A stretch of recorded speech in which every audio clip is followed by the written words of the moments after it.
When it comes to memory decline, modern medicine has long overlooked a critical blind spot.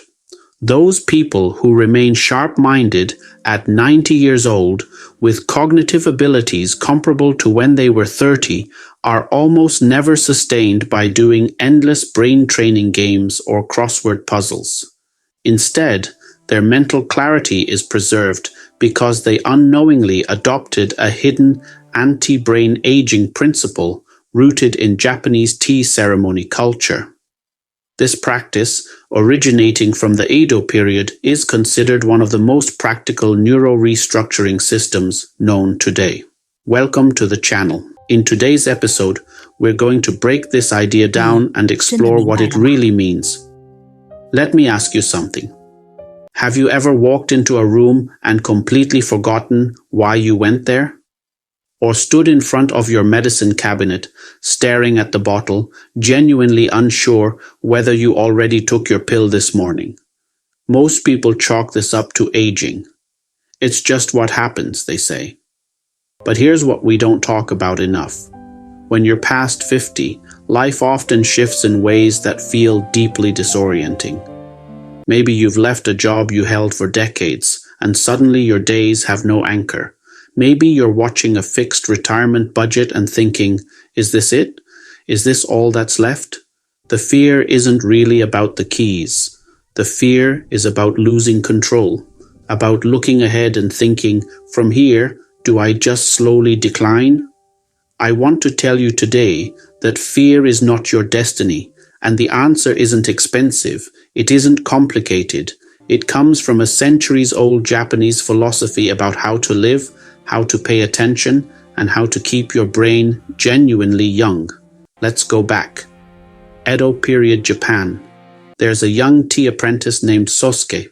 Sosuke is, by every measure, a model student. He wakes before sunrise. He keeps the tea room spotless. He memorizes over 100 names of tea utensils and studies every step of the ceremony with obsessive precision. To anyone watching, Sosuke looks like someone destined for mastery. But one afternoon, as Sosuke performs for his teacher, the master does something unexpected. He reaches out, places his hand gently over Sosuke's wrist, and stops him. He looks at Sosuke and shakes his head. "Sosuke," he says, "you are memorizing water temperature with your mind. You are tracking the vessels with your eyes, but you are not here." Sosuke is confused. "Master, I've memorized every step perfectly. Isn't that enough?" The master points to the kettle slowly boiling on the fire. "You have memorized the form, but you have not understood tea. When you only repeat steps mechanically, your brain is asleep. Starting tonight, stop memorizing. Sit with one tea bowl, just one. Don't brew anything. Just feel it." That night, Sosuke sat alone in the dark tea room. He held a rough ceramic bowl in both hands. He listened to the rain outside. He ran his thumbs across the texture of the clay, the small imperfections, the uneven glaze. For the first time, he wasn't thinking about tomorrow's practice. He wasn't replaying yesterday's mistakes. He noticed, for the first time, that when hot water is poured into a bowl, the humidity in the air shifts just slightly, a barely perceptible warmth. He hadn't memorized that. He had felt it. And the next morning, something strange happened. Every step of the ceremony, the complex sequence he'd been grinding to memorize, came back to him effortlessly, naturally, like it had always been there. This is the first principle of what we might call the Japanese tea ceremony approach to brain longevity. The Japanese term for it is Rikai, sensory understanding. Now, why does mechanical repetition dull the brain, while sensory attention keeps it young? Western neuroscience has spent the last several years unraveling exactly this.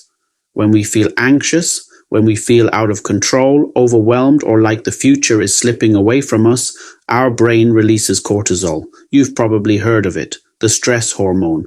And here's the problem. Cortisol, at chronic levels, directly damages the hippocampus, That's the region of your brain most responsible for forming and retrieving memories. This is why the more anxious and busy you are, the more forgetful you become. It's not a coincidence. It's chemistry. But when you do what Sosuke did, when you bring your full attention into the present moment through your senses, something shifts. Your parasympathetic nervous system activates. Cortisol drops. Your brain's memory systems come back online. The antidote to brain aging isn't a pill. It isn't a puzzle. It's 4 words. Be here right now. Let's pause for a second. Right now, wherever you're sitting, feel the chair beneath you. Is it hard or soft? Is the surface warm from your body or still cool? Just 3 seconds of that. That's what a genuine exhale for your neurons feels like. Once you understand Rikai, you're ready for the second principle.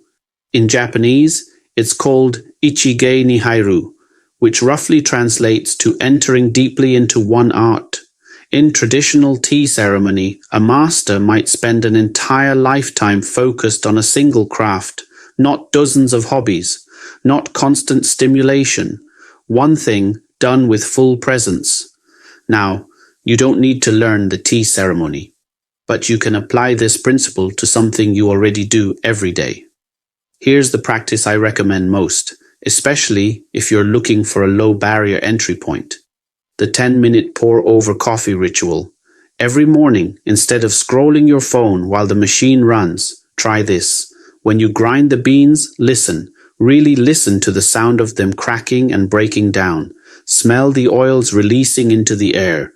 When you pour the hot water, watch it. Observe how it circles slowly across the grounds. Watch the bloom, that first swell of CO2 pushing the coffee bed upward. This isn't wasted time. In neuroscience terms, what you're doing is mobilizing touch, smell, sight, and sound simultaneously around a single fine motor task. You are forcing an anxious, scattered mind back into the present moment. A German research team studying adults over 50 found that people who consistently practice small, precise hand movements requiring high focus showed measurably higher gray matter density in the cerebellum and prefrontal cortex compared to people who stayed constantly busy but rarely focused.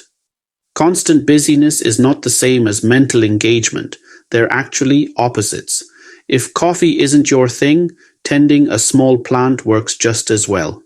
Trimming a dead leaf, pressing your fingers into soil, feeling the texture of the leaves. The mechanism is the same. In the act of doing one small thing well, you rebuild inner order. After you've begun building a focused ritual, you need something to anchor the experience over time. This is the third principle. Write a sensory thinking journal. Now, I know what you're thinking. You've tried to-do lists. You've tried note apps. Maybe you've kept journals before and stopped. But this is different from all of that. In Japanese intellectual tradition, writing isn't just recording. Writing is how thinking happens. The act of putting words on paper is itself a cognitive exercise, not documentation, but generation. Here's what I mean in practice. Don't write, had fish for lunch, went to the grocery store. Write this instead. At lunch, sunlight was falling across the wooden table. There was a faint smell of lemon. On the walk back from the store, the wind came in sharp and cool across my face. Do you feel the difference? When you force yourself to retrieve sensory details, to actually remember what something felt like, smelled like, sounded like, you're not just journaling. You're doing deep exercise on your hippocampus. You're reinforcing the neural pathways that encode memory. Use a physical notebook, one with some texture to the cover.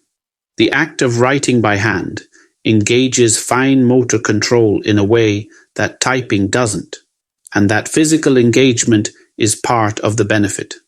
Over a year, this journal won't just be a record of your days. It will be a living map of your neural network, evidence that your senses are still alive, still reaching outward, still noticing. The fourth and final principle is called jissen, which means embodied practice or putting it into your body. Here's the problem most people run into. They can stay calm during morning coffee, they can write in their journal at night, but the moment something goes wrong, the moment life gets messy, everything falls apart. You lose your keys, panic starts to rise, you start tearing through drawers, frustrated, maybe muttering criticisms at yourself. Why do I always do this? And here's what's happening in your brain in that moment. Cortisol is spiking again, and the higher your cortisol, the worse your memory retrieval becomes. So you keep searching and you keep not finding because the searching itself is making it harder to find. Jissen is about taking the calm you've built through practice and making it available in those exact moments. When you feel the panic starting, stop. Physically stop what you're doing. Place your hand on the nearest solid surface, a tabletop, the hem of your sleeve, anything real and tangible. Feel it. The temperature, the texture. Is it smooth or rough, cold or warm? This is what psychologists call grounding, and it works through a very specific mechanism. The nerve endings in your fingertips send a direct signal to your brain. You are safe. You are here. The situation is manageable. When your brain receives that signal, the cortisol drops, the noise clears, and the thing you were looking for, the keys, the word, the memory, often surfaces on its own. This isn't metaphor, it's how your nervous system actually works. So let's bring this together. 4 principles, rooted in Edo-period Japan, now confirmed by modern neuroscience. Rikai, understand through your senses, not just your mind. Ichigei ni hairu, go deep into one small daily practice with full attention. The sensory journal, write not facts, but felt experiences to exercise your hippocampus. Jissen, bring the calm of practice into real, chaotic moments. None of this requires money. None of it requires a gym membership, or a pill, or a special device. It requires only one thing, the willingness to slow down, to pay attention, to come back to the texture of life as it's actually happening. This path won't transform you overnight, but it is a real steady process of rebuilding from the inside out. If something in today's video resonated with you, if even one idea felt like it landed, please take a second to like this video and subscribe to the channel. It genuinely helps us keep making content like this. And now, I want to invite you to do one small thing. Close your eyes for a moment. Take a slow breath and make yourself a quiet promise. In the next 2 weeks, which of these 4 practices are you going to start with? Is it the 10-minute morning coffee ritual, grinding, watching, smelling, being present? Is it tending something that grows, a plant on your balcony, something that needs your hands? Or is it picking up a notebook and writing your first sensory entry, not what you did, but what you felt? Open your eyes and write your answer in the comments below, because the moment you put it in writing, the moment you make it concrete, that's when something in your brain actually shifts. That's when it stops being an idea and starts becoming a change. The longest lasting wisdom about living well isn't hidden in a laboratory. It's hidden in the small details of daily life, in the weight of a tea bowl, in the sound of rain, in the way morning light falls across a wooden table.